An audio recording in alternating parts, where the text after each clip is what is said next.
ஜெர்மன்ல ஒரு பெரிய காரியம் பண்ணாங்க. மனிதாபிமானம் இந்த அடிப்படையில. சிரியால இருந்து வரக்கூடிய அத்தனை அகதிகளையும் உள்ள விட்டாங்க. சரமாரியா. ஏன்னா அவங்களுக்கு வேலைக்கு ஆள் தேவை. சீப்பான லேபர் கிடைச்சிட்டாங்க. மனிதாபிமான அடிப்படையில தஞ்சம் கொடுத்ததா ஆயிரும். ஒரு பிரச்சனையும் இல்ல.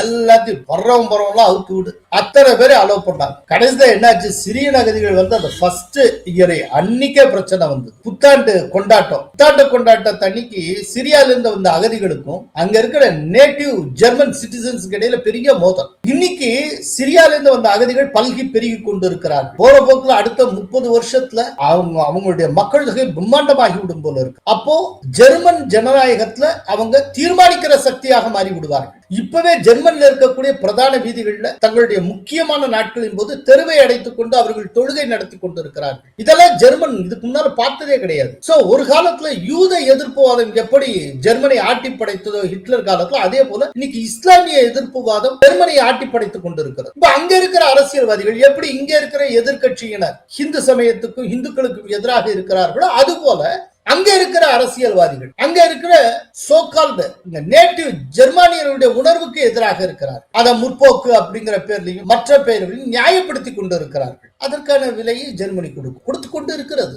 இன்னைக்கு ஜெர்மனுடைய மொத்த பொலிட்டிக்கல் லேண்ட்ஸ்கேப்பே வேற விதமாயிட்டு இருக்கு. இந்த அடிப்படையில தான் சுட்டிக்காட்டி நெத்தன்யாகு தெளிவாக எச்சரித்திருந்தார். அல்பனிஸ் கேட்கிற நிலையில் இல்லை.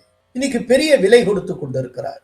அவங்களுக்கு கிடைக்கிற பாடம், அதன் மூலமாக கிடைக்கிற விலைகள், இதன் அடிப்படையில ஏதாவது பாடம் கற்றுக்கொண்டு எதிர்காலத்தில் திருந்தினால் அந்தந்த நாடுகளுக்கு நல்லது.